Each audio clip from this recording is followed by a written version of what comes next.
to another one of your books here, Taking Shape, which is a brilliant title because obviously for people who are in the know about Halloween, he's known as the Shape.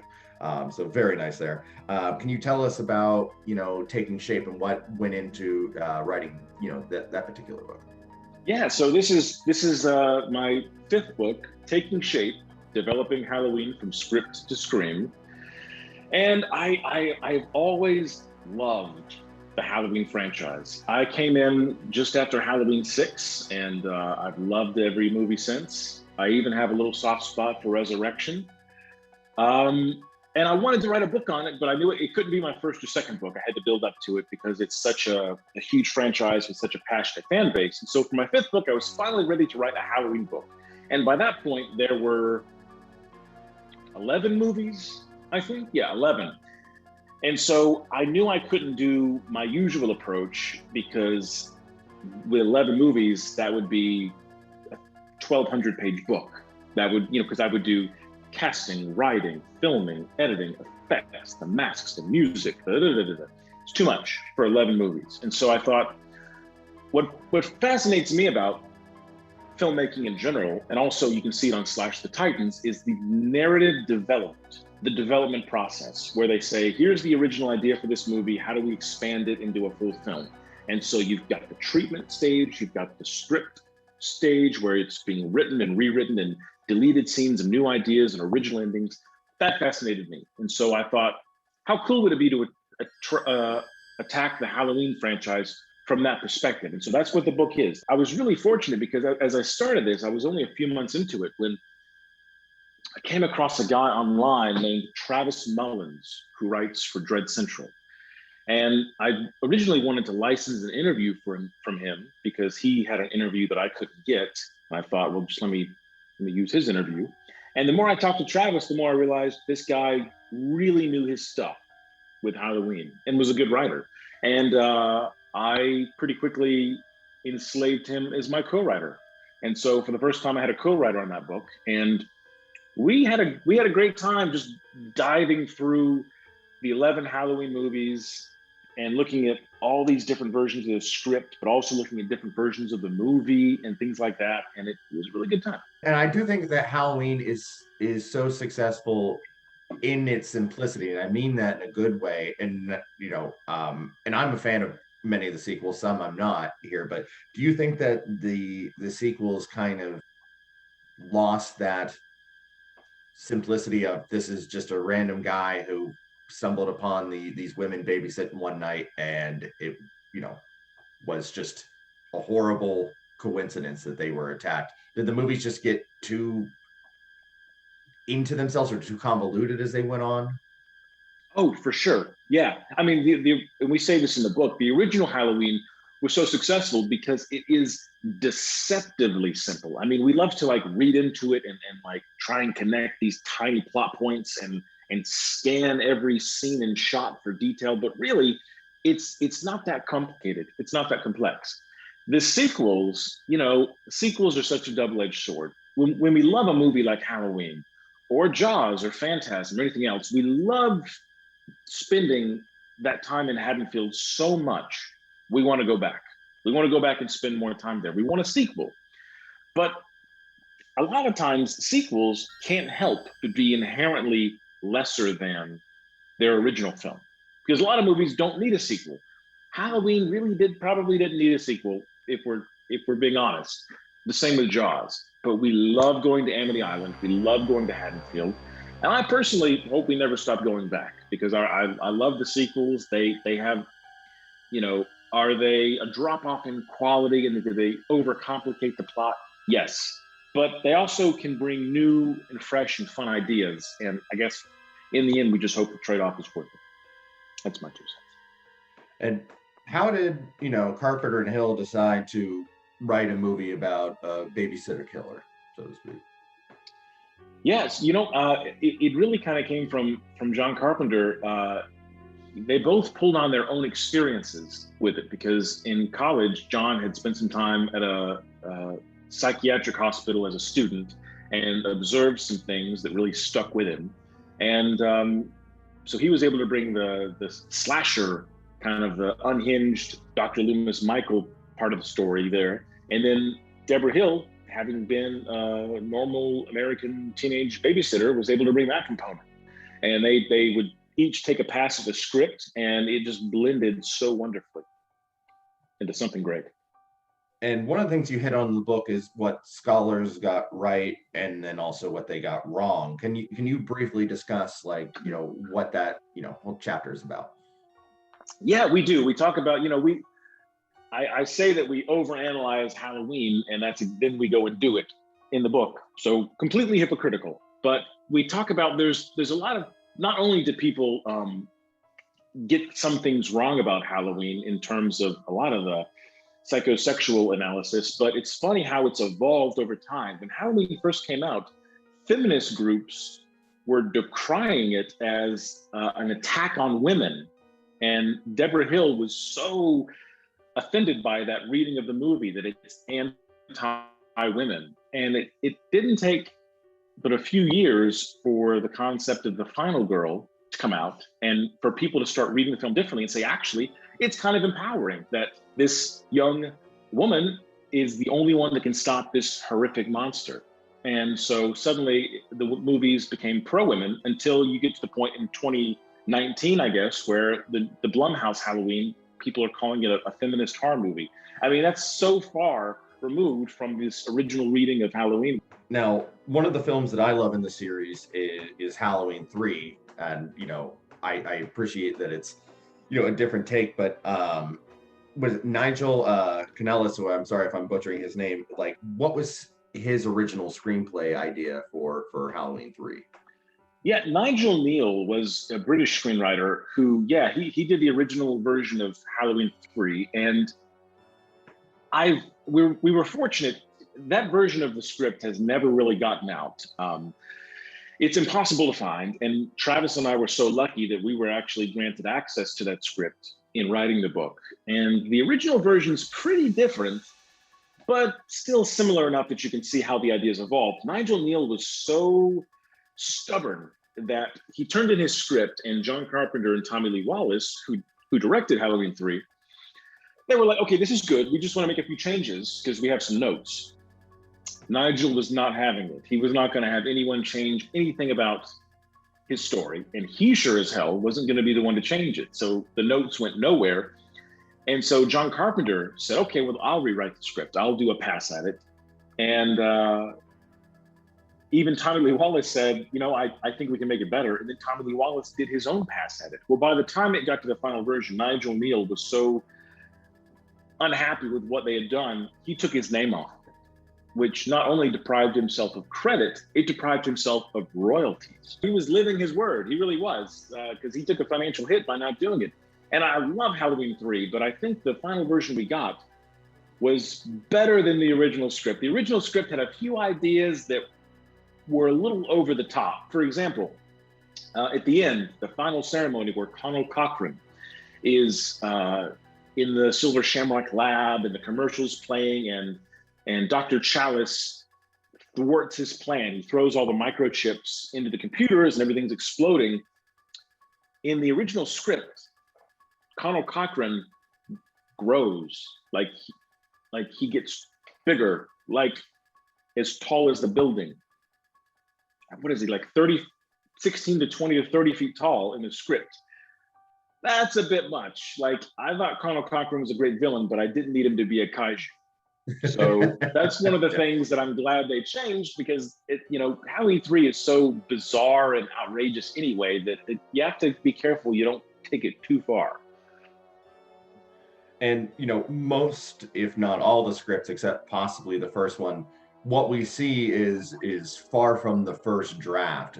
So is there like a lot of changes for like Halloween 4 or Halloween 5? I mean, we'll get into more of those in the next portion of this, but how much of changes do we see from the original scripts to what they actually, the shooting scripts? Yes. So Halloween 4, 5, and 6 and 7, even for that matter, changed wildly from their original screenplays to what we saw on the screen.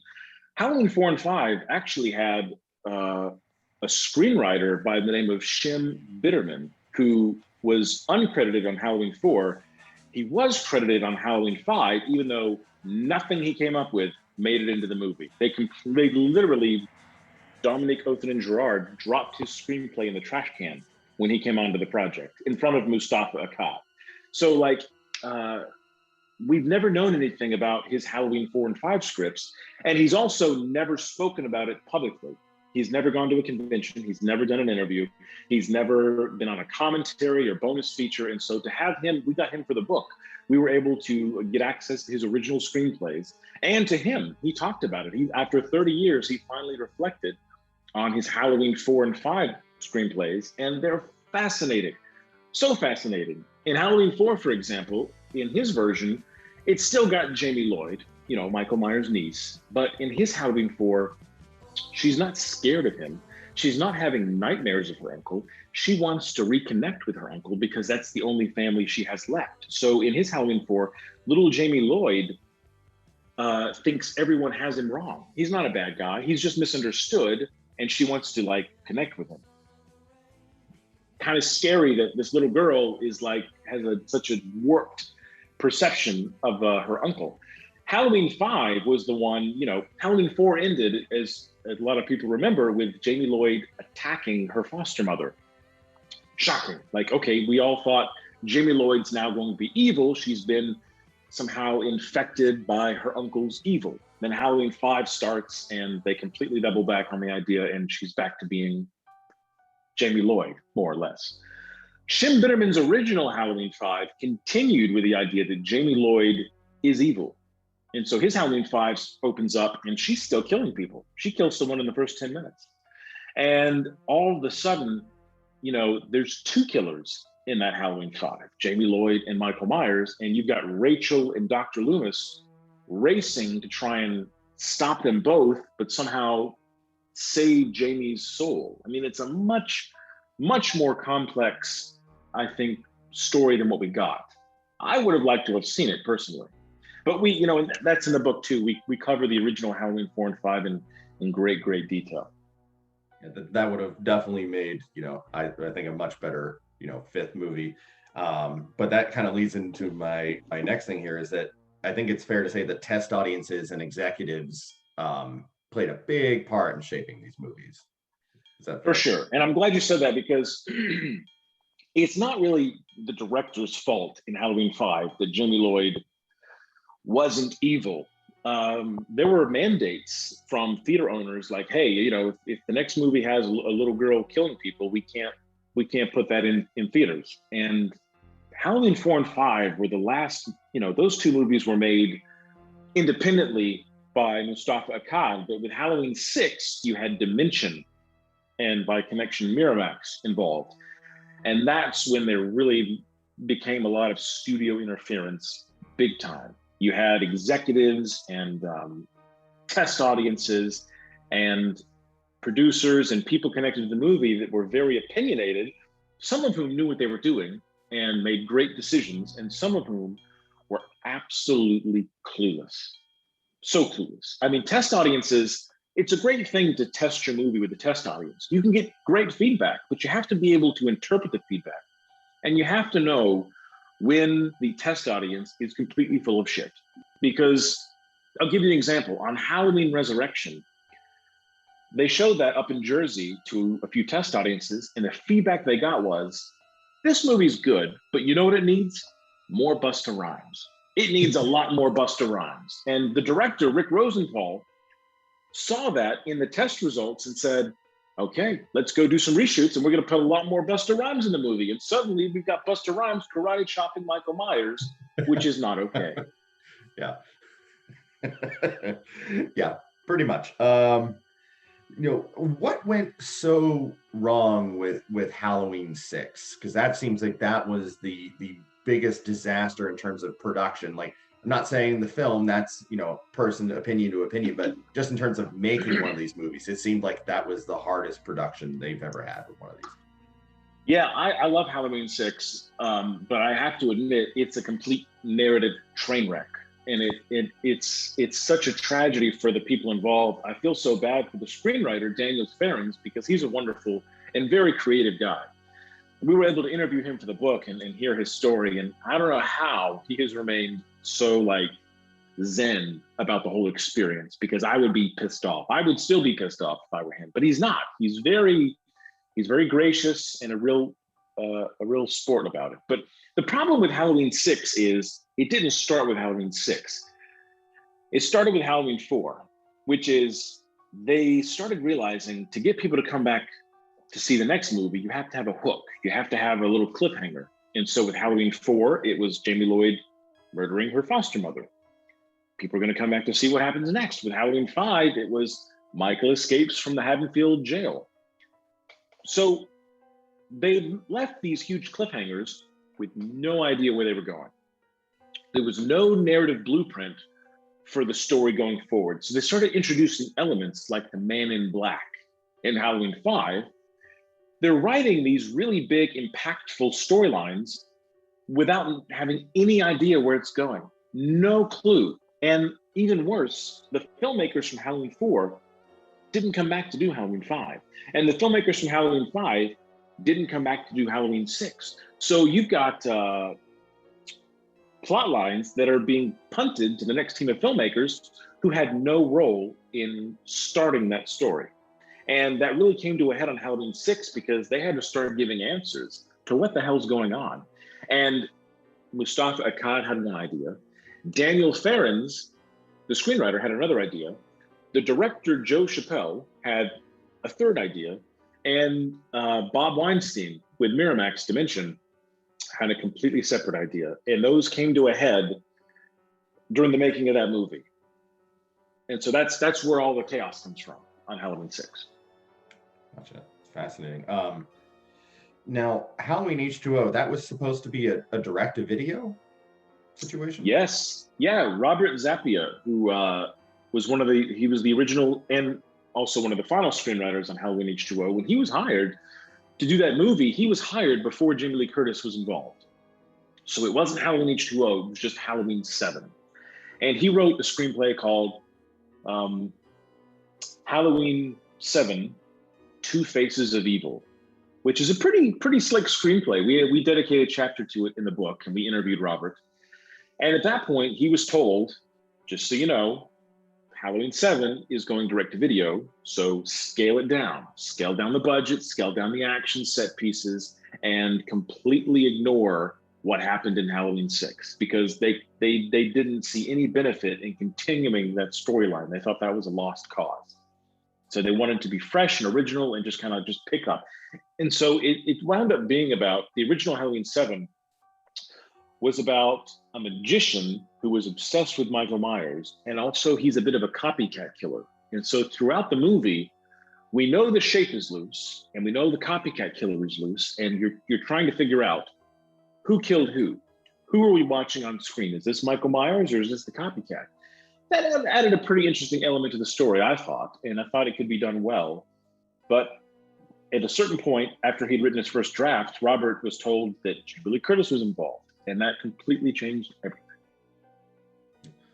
Yeah, and for all those people that complain about the new Halloween, like, oh, it's going right after Halloween 1 and none of the other movies, exist in that universe.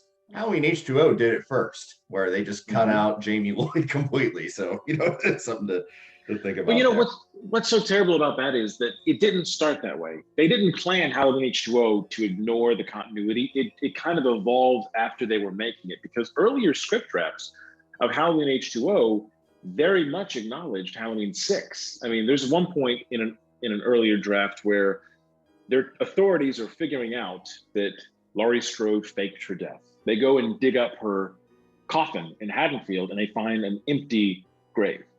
They're like, oh shit, she's still alive. And in that scene, buried directly next to Laurie Strode was Jamie Lloyd, because she had died in Halloween 6. And so I thought that was a nice nod. That would have been a nice way to include, that storyline, because Jamie really got shortchanged in Halloween 6. I would have loved some mention or reference to her in Halloween H2O. We didn't get it. That would have been nice to at least mention. Now, in the book, you have detailed breakdowns of deleted and alternate scenes. Could you just give us kind of like a a teaser for that? Yeah, that's a huge part of the book. We talk about deleted scenes, both filmed and unfilmed, and there's so many for all the movies. One of the most interesting ones to me is the chapter on Halloween Resurrection is actually really interesting to me because I was able to interview the screenwriter Larry Brand just before he passed away, and he gave a really sincere interview, I thought, about the movie. He understands what Halloween Resurrection turned out to be, but that wasn't his intention. The original versions of Halloween Resurrection were more interesting than what we got. They weren't quite on the level of what we got. And he understood that the filmmakers were so desperate to have Dr. Loomis in Halloween Resurrection that they had an idea. They obviously, Donald Pleasance was dead. You can't recast him. You can't bring him back from the dead. So how do you get a presence of Dr. Loomis in the movie? They seriously considered featuring deleted scenes from the first Halloween in Resurrection as like a flashback to try and pull him in somehow. There's that great the TV scenes for the original film where Dr. Loomis goes before the Smiths Grove board and argues that you have to lock up Michael for life or whatever.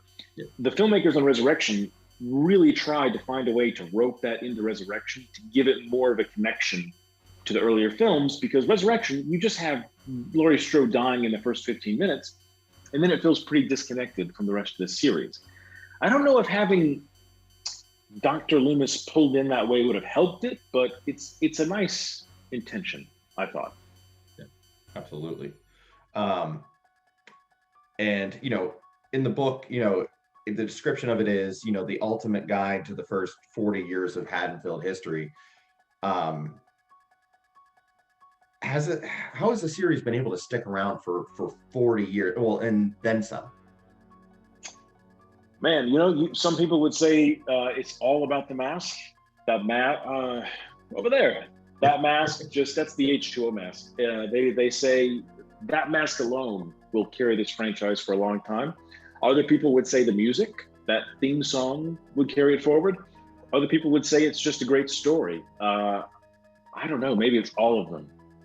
But I'm glad it stayed around, and I'm glad the franchise is so healthy and vibrant right now. I mean, we've never had 2 sequels in the pipeline before, and I hope we get to experience that again someday. So, yeah, fingers crossed. Yeah, I've always been a Michael Myers guy. I love Freddy and Jason, but I've always been Michael Myers has been #1 in my heart. Now, where can people find the book here, Take It Shake? Because this book is fantastic, and if you like this franchise, there's so much detailed information in here. So where can they find it? You can find Taking Shape on Amazon. It's also available on Kindle if you're into the ebook, and it's also available as an audiobook from Encyclopocalypse Publications on Audible. So if you're on Audible, you can get the audiobook. I think the audiobook is like 13 hours. So I don't recommend listening to it in one sitting. My co-writer and I we're pretty verbose. We're pretty long-winded about the franchise, and we talk every movie to death. And so it's not a short book, but you can get it paperback, ebook, or audiobook. Awesome. Thank you so much for breaking that down for us. Like I said, check that book out.